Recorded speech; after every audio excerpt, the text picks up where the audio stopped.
Welcome back to the Center in the City podcast. I'm your host, Wade Brill, and I am so glad you are here. This podcast is all about supporting you feeling equipped to manage the ups and downs and twists and turns of being a human in this life, what it means to practice being centered when life can be very noisy and chaotic.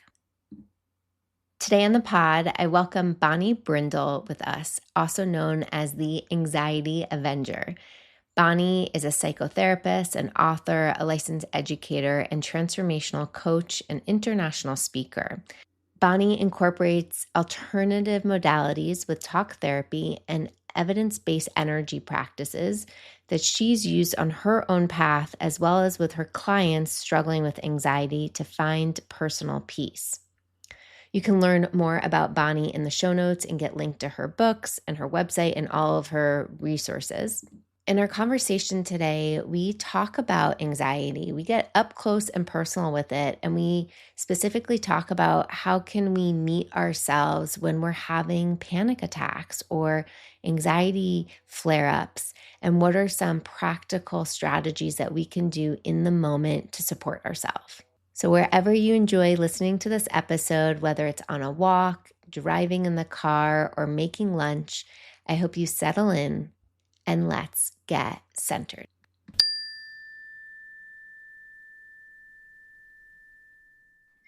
Bonnie, welcome to the Center in the City podcast. Oh, I've been dying to be here with you. It's so exciting. I've been listening to your episodes and just love them. It's fantastic. You're so kind. I know. Thank you for the patience in our scheduling, and so honored to have you here to share so much wisdom with our listeners. I'd love to kick it off by having you share with us, what does being centered mean to you? Oh, it's the big question. And I definitely know what it's like to be centered, to feel centered, and to not feel centered. So, yes. Don't we all? Yes, being centered to me feels like I settle myself with strategies before I start my day. So I have a baseline of groundedness and ready to move forward into the day, regardless of the crazy making things that come and go that I know are going to show up.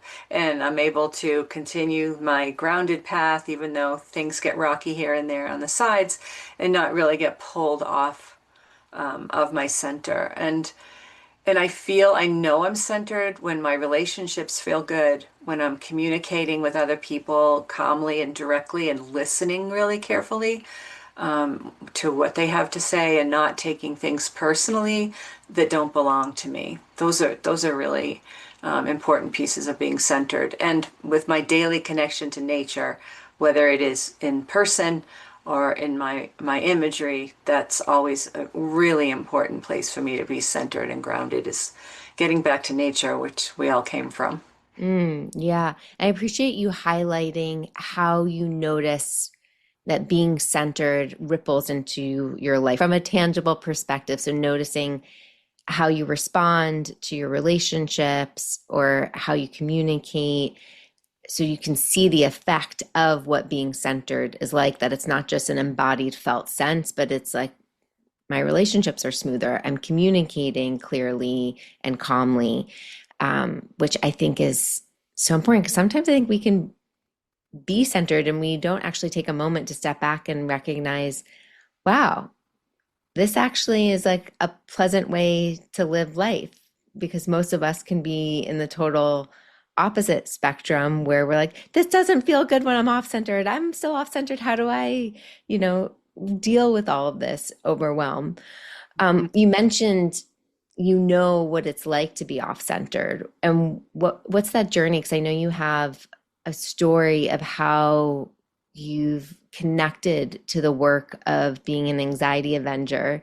And so I'd love to hear and share with listeners, like, what has your journey been from going off centered to being and practicing being centered? The practice of being centered is daily and continues. You never come to the end of the finish line and go, oh, I'm set, all centered now. No, we have to practice every day because we are invited to go elsewhere by all the forces around us. And it is really important, like you mentioned, that to recognize your centeredness in the external, like in your relationships, the external reflection back of how centered or maybe unregulated sometimes we can get. But yes, I do call myself the anxiety avenger. And as a younger person, came from a really highly dysfunctional, psychologically dysfunctional family. And it was a struggle growing up as a sensitive kid and a nature-based person in that environment where, my parents were fighting all the time. My dad was an alcoholic. I had a sibling who was. My mom was working really hard and doing her thing every day, but she had her own clandestine life outside of the family and lots of criticism and feeling rocky, like never not feeling centered. That's what I can say. Never felt like there was a place to really put feet down and feel safe. Like always kind of ducking and looking behind and waiting for the shoe to drop, as some people say. And I know that I'm not alone in that. I know there are a lot of people who had issues like that in their families and aren't really comfortable sharing that with anyone. And so that was me in high school, and I didn't share with anyone, even my closest friends, what was really happening for me. But my anxiety around those things really started to show. I OCD, I would have to repeat things and go back and check things and make sure that everything's always in line and perfect and that sort of thing. It was really hard for a while. But in high school, during one of my health classes, there was a video. We were watching a video of a young man who had had a car accident and was in the hospital because he had been drinking and driving. And someone in my family did exactly that a couple days prior. So that was the first time I couldn't hide my inner panic. I had a panic attack and ran out of the classroom. And so people were like, oh, starting to notice things that I was trying to hide all those years. But I was very interested in education. I was very interested in horses. I wanted to do an equine business. And despite my family's lack of interest in education, and certainly in mine, I did manage to get into a program in Connecticut for equine studies in business in college. And I thought, here I am, Wade. I'm on my way. I'm getting out of here. I am moving forward. Life is good. Well, my anxiety packed its little suitcase and came along with me. And unfortunately, I ended up having to drop out of that program at the end of the first semester because I began to have panic attacks in classes and not be able to go to class or stay in class, or I was running back and forth to the bathroom 2 and 3 times during a class to try to calm myself down. And all of this going on, I felt like I was going crazy and I couldn't talk to anybody about it. So that was the really difficult point in my life where I had to think about, well, here I am back at home, the place I least wanted to be ever. I had to figure out whether I was going to go on or not. And I thought about whether I wanted to continue. And one of the things that really saved me was my attachment to horses and my friends. But my horses were really my first therapist when I was a kid and discovered my physical connection to them. And so I decided at the very young age of 20 to pick up a phone and call a therapist. And that ended up being the best decision I ever made.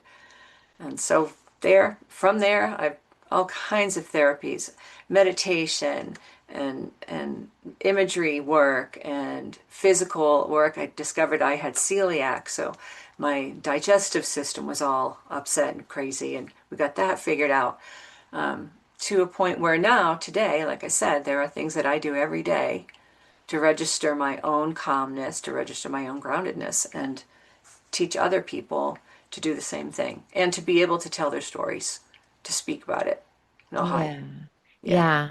Thank you, Bonnie, for sharing your journey because I think you're highlighting and what I can connect to, I'm sure many listeners around anxiety never goes away.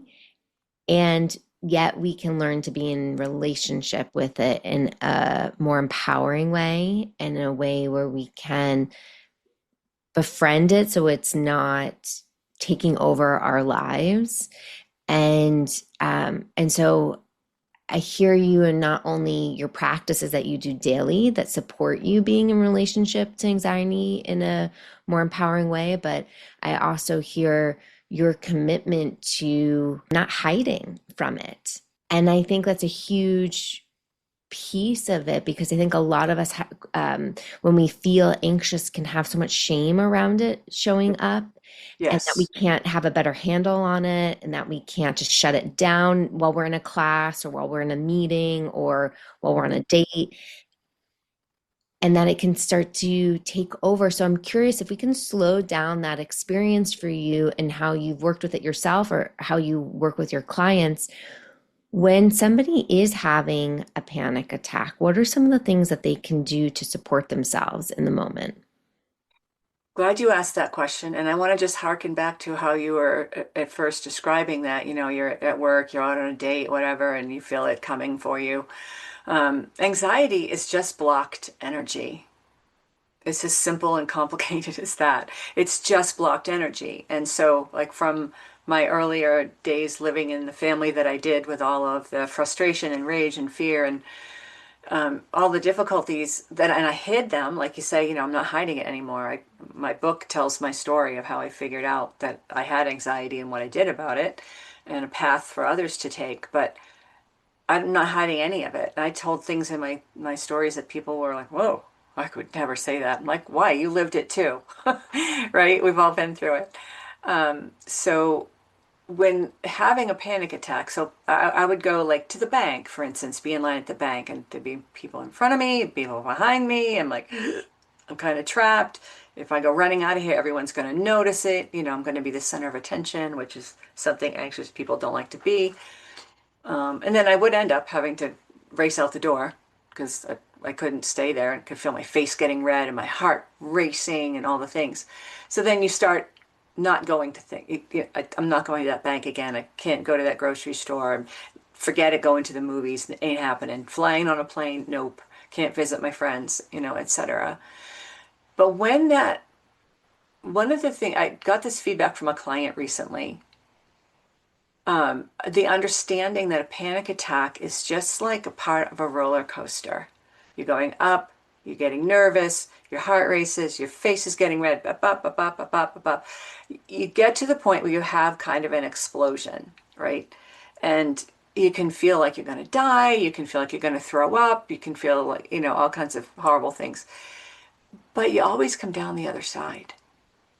A panic attack is not, in and of itself, can't take you and fly away with you. You never come back again.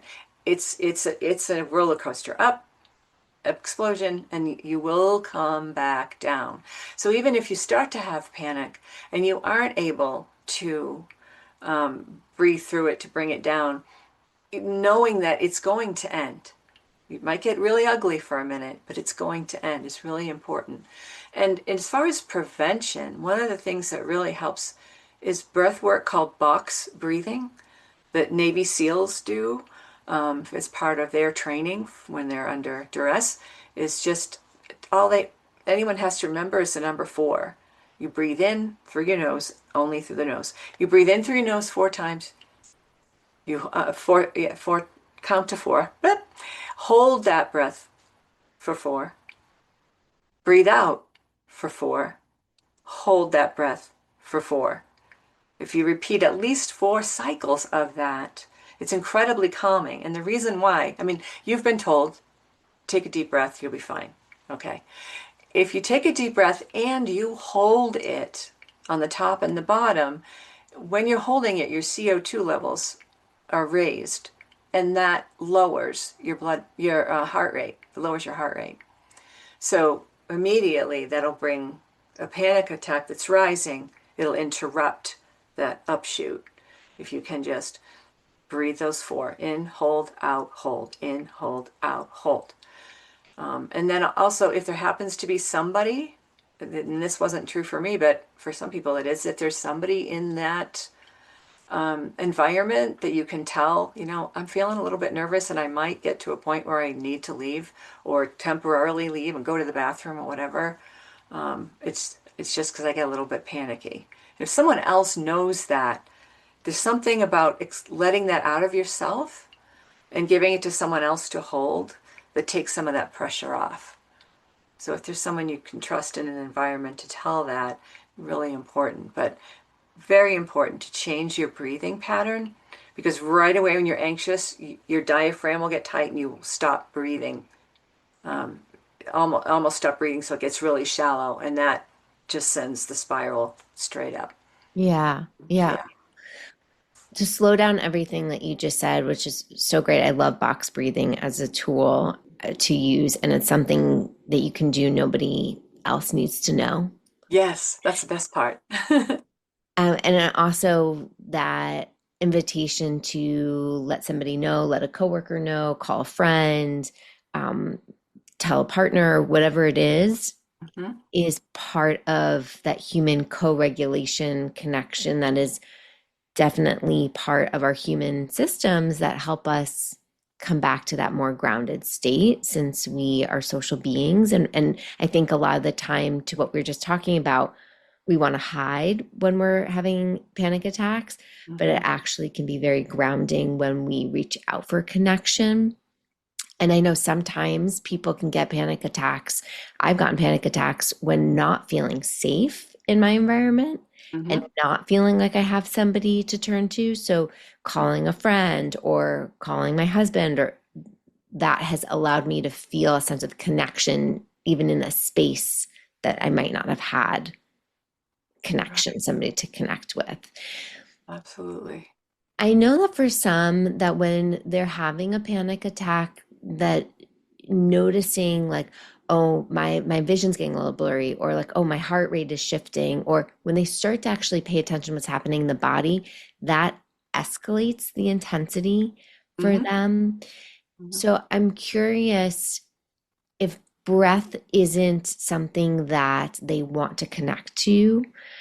Do you have anything else that supports them, maybe even connecting to nature that you notice is a really grounding technique? Hmm.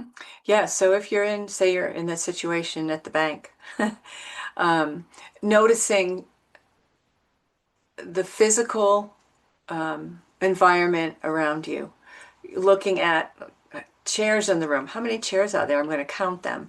Look at the color of the walls. Look at how the windows are shaped. Like just things in the environment to note them and tell yourself about that. There's two people in front of the line behind me. I can wait till now. Over here, there's a blue chair. That looks like it would be kind of comfortable to sit in. I can see it's got this much padding. Like focus on tiny little details like that about physical things in the environment can help distract. Taking a moment to go through your gratitude list, go through the list of things in your mind that you're thankful for. And you can say them in your head or kind of out loud to yourself a little bit.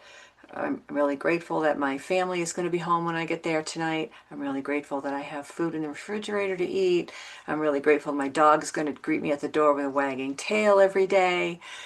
Because when you are focused on gratitude thoughts, you can't be anxious at the same time. And your monkey mind is going to try and drag you off again, and then you pull it right back. You're going back to the list. So when you can focus either on like colors and textures and things in the physical environment, and then you can also go into yourself and recognize the things that you have that are great and wonderful in your life can really help. And you asked about the nature piece. So something I developed years ago, and I use this as a therapeutic modality because it works so well for me when I had to have an MRI. You can imagine someone who has panic attacks and claustrophobia isn't going to do really well in an MRI tube for 40 minutes with all the banging and clanging, and you can't move, and oh, it was terrible. And I wanted to get through it without taking drugs. So I went to my wildlife guides, and I had two of them at the time that I had paid attention to. One was wolf for protection, and one was horse for grace and power. And when I had to go into that tube, I went into my mind with my wolf and my horse, and I imagined them right next to me. I had my hands on the wolf fur and on my other hand on that smooth summer coat of that horse, and just kept contact, physical contact with those images. And then just asked them to help me stay grounded, to protect me, to give me the power to get through it, and completely focused on the imagery of those animals. I was able to get through that MRI without drugs and without having to press the little doorbell that they give you to get out if you're going to panic. And since then, I've really developed a lot. I have 6 wildlife guides that are with me all the time. And like you say about box breathing, it's something nobody else needs to know you're focusing on. But you're alone in the line at the bank, and you look like you're alone because you're the only person that you know. But if you go into any situation and you bring your wildlife guides, and this is something that I work with people on, figuring out which animals are their particular guides. But you're never alone, and nobody has to know what's happening in your head, but right. So I take wolf and horse, I take dragonfly for transformation, I take bighorn sheep to help me keep moving up to new heights. Out in front of me is hawk to help give me a global perspective, and out in front of me on the ground is snake to clear the path that I'm moving forward. And I can just immediately go right, the 6 of them are right there with me. And it's an incredibly powerful way to be sure you're not alone and get through a situation that you're in, when especially when there's another human to help you get through that, or anyone you could talk to. How did you develop the system to connect to your wildlife guides? Because I think that's so, it's connecting scientific research around the power of visualization, Mhm. but it's also connecting to kind of our ancestral roots of being connected to nature, as we talked about, and connecting to our inner nature, as well as connecting us back to some archetypes that are very much can be helpful for our system. So yeah, I'm so curious to hear how you developed and leaned on these animals. I've always loved animals, and at home when I was a kid, the humans, I didn't feel safe with them. So it wasn't a big leap to kind of return to where we come from for me. And honestly, I didn't realize it at the time that I was developing this, but as a little kid, when I read Charlotte's Web when I was like 8, and so many people have read that book and know about Charlotte the spider, who wrote complimentary adjectives in her web about Wilbur the pig, who was going to end up being Christmas dinner. But because all of a sudden these wonderful adjectives, like some pig, came up in the web, then the people in the village were like, "Oh, he's magical. We can't possibly eat him for dinner," and it became a big thing. And the kid Fern, little girl Fern, spent all her time in the barn, and she always would say that being in the barn was her happy place. Boy, did I get that right away when I read that. I was like, "Oh, I understand this kid." And Charlotte became my first wildlife guide. Like, I would call on Charlotte when I was in a situation and I didn't feel safe with humans. I would imagine Charlotte writing about me, and being there and having sage conversations with me like she did with Wilbur, helping him to not be in a panic. So it really started very young. I didn't know what it was. But then, and I was obsessed with horses for as long as I can remember. I just came maybe from my past life, obsessed with horses in this lifetime. And I was really fortunate to be able to connect with horses in person when I was 10. A neighbor who was an equestrian recognized my obsession and said she would take me on a trail ride. I was like, "Oh, are you kidding me? 10 years old." And so we did. And that changed my life completely. I mean, my world tilted on its axis when I was on a horse for the first time. And I just went to work and barns and, shoveling poop and grooming the horses and doing all the things, and just being with them. And I would sit sometimes in the corners of their stalls when they just listen to them and watch them munching on their hay. They're always so grounded and relaxed. So there's a lot of animal energy behind what became actually a wildlife practice. And I really started to develop and look into indigenous people's understandings of different types of wildlife and how they interacted and what they believe about them. And there are some fabulous shamans who have written books about these things and the specific animals and types of protections and stuff that they have to offer us. And so I started developing that for myself with that whole range that I described to you, and then realized that that was something I could teach other people to do. So if I could get through an MRI without drugs, then I thought I'm onto something that I could help other people understand. So yeah, I've developed it as a practice, and it has served me and others really well. And I wrote in my book, Cracking the Crazy Maker's Code, the theme of Charlotte and Wilbur is woven throughout the book. It always comes back to the two of them and how they connected with each other, and how they both recognized that you need to connect somewhere, whether it's with other people, whether it's with animals, whether you go out in the park and you talk to the trees. Trees are great listeners, by the way. They never walk away and they don't judge.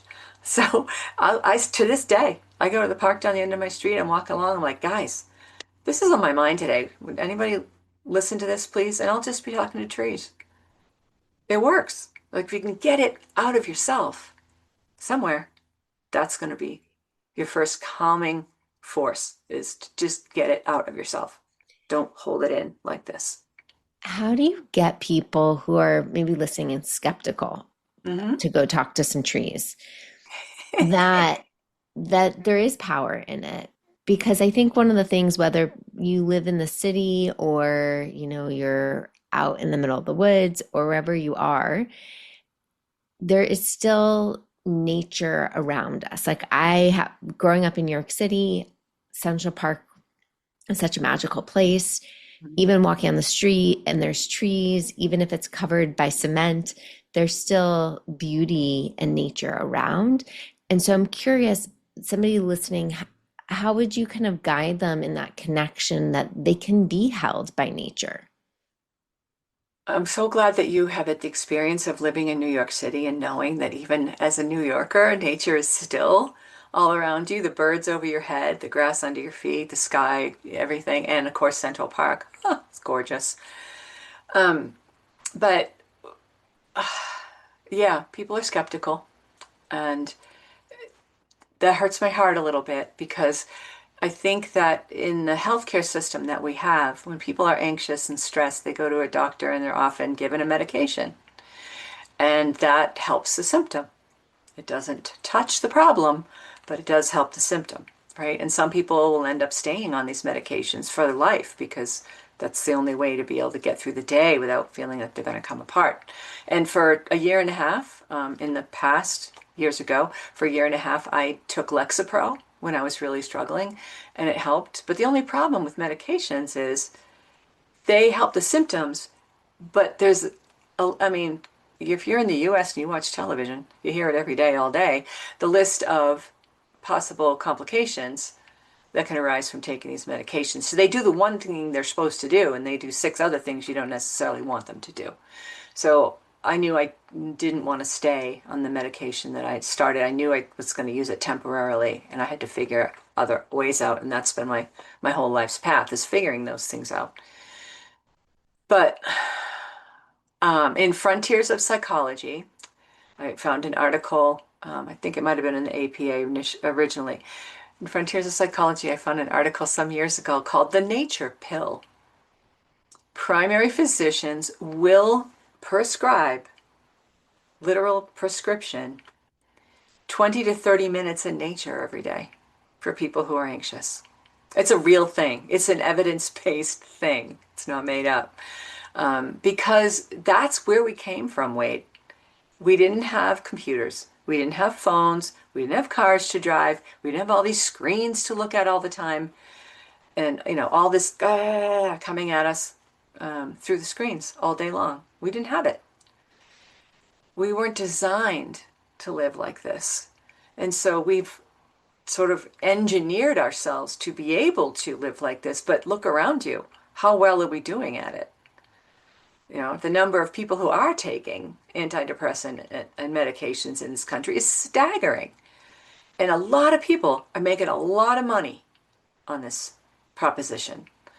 So it isn't too often that you're suggested to do things like go out in nature or learn about EFT tapping, which helps unblock the energy pathways, the meridian systems in our bodies to release anxiety and stress and rage and fear and frustration.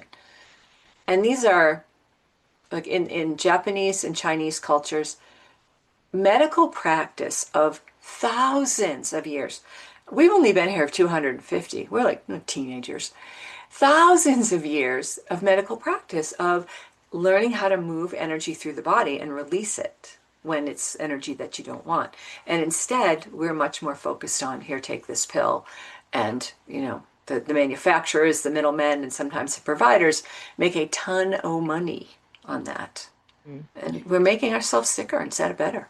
Yeah, you're reminding me of, I was just looking this up, of the book, The Connection Cure by Julia Holtz. And she is a researcher, a journalist, and really emphasize the power of not only like social connection outside, but just the power of nature prescriptions and getting people out, and all of the research on just how much being in nature helps people's mental health and well-being. Absolutely. And, there's also, of course, this like whole push to get kids these days outside, away from screens, right? So it's our whole system has shifted, especially during and post-pandemic life. So being intentional about getting out in nature and connecting to our inner nature is so important and regulating. Hmm. And it also is really hard in a time when we see a lot of people not care about nature, and to forget that division that we as humans are separate from nature is something that's really hard to watch. So I hear you when you say like your heart hurts thinking of that, because it is tender. We're all connected. Feeling that sense of connection for me, like when I take a walk, is like one of the best moments of my day, because I know I'm not just connecting to myself, but I'm connecting to the environment around me. I'm reminding myself that I'm part of this bigger ecosystem. I get to feel held. I get to feel all of the benefits of not just walking, but walking outside, fresh air, Exactly. Yep, green, exactly. sunshine. Greek sunshine, green grass, wispy breezes, strong winds, all the things. Yeah, it's really, really healthy for us to get out there. And you're in a building at work, you need a 10-minute break from whatever you're doing, and you can't really go outside at that moment. Get up and walk around the floor that you're on and just imagine yourself in one of your nature scenes. Do you like to go to the beach? Are you interested in the jungle, the African savanna, the pine forest? In our minds, there is so much power to take us where we need and want to be. And just to get into those places in our heads and disconnect from the four walls around us is even really, really powerful as well. It's really grounding, it lowers the heart rate, smooths out the respiration, brings all that anxious energy sometimes that we're one more thing to do at work, task, task, task, it lets all that stuff go for a while, which is really, really healthy for us, our bodies and our minds. Yeah, and you mentioned, at the beginning that anxiety is just blocked energy. And so learning how to move this energy skillfully is so important. And I think a lot of people, we want to hide, right? We talked about the hiding from the anxiety, but I also think part of that hiding is an internal like shoving down or pushing away of when it's happening to us in the present moment. And so Yes. that's a lot of the time when my clients talk about having some anxious flare-ups or having little bits of panic attack. One of the biggest things is even just teaching them how to be with it, how we can practice accepting it's here and then Mhm. learning to move with it. Yes. But when we pretend Yes. it's not there and we reject it or push it away or hide from it, how it can grow. And that is for me sometimes just the biggest step is just being like, oh, some anxious energy is here.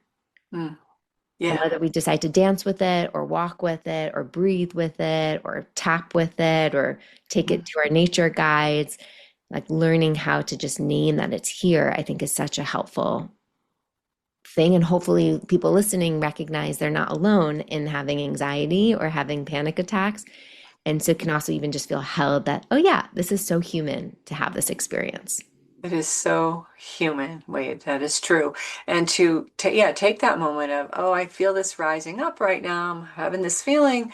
What could this be connected to? And that's how we can teach ourselves about it. It's like, okay, I didn't feel this 10 minutes ago, but right now I do. It's coming up.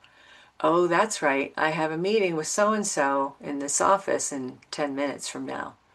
I'm starting to worry about maybe what's going to happen with my job, or is this person going to yell at me like my mom or dad did, or is this going to be some loss coming up? To be able to take a moment and say, "Hello, anxiety. What have you got to teach me right now? What is it? Where are you taking me?" Because it's always gone back to something, some trigger, and it could be from so long ago that it's hard to even identify, but some trigger from a different time that's connecting to the present moment, and then that's when the swirl starts. That's where the panic attack starts.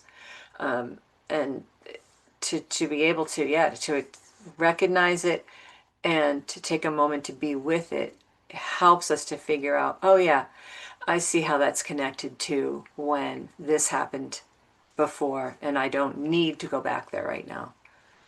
I'm going to step Yeah. forward into what's next. And I love that invitation to get curious with it, to say, hey, what are you here to teach me? I noticed the last few nights I haven't had as great of a sleep. I'm typically a pretty sound sleeper. And I'm like, I have a big talk coming up next week. There's some anxious energy here that's and because now I have that awareness, I can learn how to be more proactive with some of my practices this next week that get to support me in holding and being with that anxiety. So yeah, this is all, it's not just a one and done when we feel anxious. It's a constant practice to be with it. Because as you said in the beginning, anxiety might pack its bags and travel with us wherever Yeah. we go, because there we are. Yes. And Uh, sometimes I pack that bag for it and I take it down to the bus station and give it a one-way ticket and one wave goodbye. But yeah, it does. It can constantly invite us to join it. It's always available. And when we are more grounded in some of the processes that we can use to get ourselves out of that stuck space, to be able to release it safely. Again, anxiety is just blocked energy, and there are 6 or 7 different ways that I use to release it all the time instead of trying to harness it, shove it, put it in a box, ignore it, all the things that do not work that cause panic attacks. All that causes is it's going to bubble up. It's just like a little prairie dog popping up here and there. It's going to keep coming up until you acknowledge it. yeah, exactly. Well, Bonnie, thank you so much for being here and sharing your wisdom. Where can people learn more about you and your book? Well, here, let me show you the cover. It's called Cracking the Crazy Maker's Code, 9 Simple Steps to Ease Your Anxiety. Very easy to access, not jargonistic, just talking straight about how you can figure out what the roots maybe of your anxiety are and what to do about that. Comes in the printable journal. It's a guided journal here that you can print out from the QR code at the beginning of it. And it's a path that I took to start when I started breaking it down and trying to figure out what was happening. This is how I did that. So that's also built into the book. And you can find that on my website, which is easy, bonniebrindle.com. And I do ship directly. I can personalize books and ship them out directly. Or you can hop on Amazon. There's the paperback, the Kindle, and the Audible are all available of the book. And then It's probably rare for someone to represent someone else's book, but this book, The Power to Heal Myself by Betty Jean Wall, she's an expert in Jin Shin Jitsu, which is a Japanese healing art that helps move energy to reduce anxiety that I use myself. So on my website, I actually also share that book with folks if they want to pick that up from me. Um, Less than you can buy it on Amazon. But it's really it's one of my healing Bibles. I use it every day for different practices that are in there. So it's been really helpful. And then I shared with you for your audience my 5 top tips, the 5 simple but profound things that I do every day. Make sure the first thing in the morning is hydrate. And then I move somehow, go out for a walk, sometimes go out for a workout. We've got to move our bodies to move toxicity out. Our lymphatic systems get stagnant if we don't move. That moves the fluid through and out of our bodies, taking toxicity with it. If we don't move a lot and hydrate to basically rinse ourselves on the inside, that really helps us move forward. And then those moments of gratitude, from the simplest little things to the profound things that make a huge difference in your life. The box breathing technique. And I'll go out for a walk and get these things done at once. I'm walking, I'm doing my gratitude, I'm doing my breath practice, so it doesn't take a ton of time, right? And then I check in with my wildlife guides and ask them for any guidance they can give me, and know that, if I get anxious or stressed during the day, I'll check back in with them and ground myself. And nobody knows that I'm doing any of these things. It's the best part. You can be totally private about it, but really take care of yourself. So yeah, there's my website, bonniebrindle.com. And then if anyone is interested in me as a speaker for their group or team or organization, my other site is bonniebrindlespeaks.com. And you can find the information there about talks that I give on teens and young adults and seniors, and crazy making, difficulties in business that we would all like to let go of when we're at work. So, yeah, Amazing. Well, thank you so much, Bonnie. thank you. I really enjoyed this conversation. I know you are definitely committed to helping people let stuff go that we don't need. I really appreciate that. Thanks. Thanks so much for listening to this episode of the Centered in the City podcast. I know you have probably so many takeaways, and as they're all settling into your system, I welcome you to think about what's one takeaway you have, maybe a tool you learned, or something you're excited to try, or an insight, maybe a personal insight you gained by listening to Bonnie's story or hearing something that I shared. Share with us what came up for you, and more importantly, share it with somebody in your community. Share this episode with a friend, a loved one, a coworker, and let's support all of us continuing to practice staying centered. And may you know that you are never alone on the journey. Until next time, stay centered.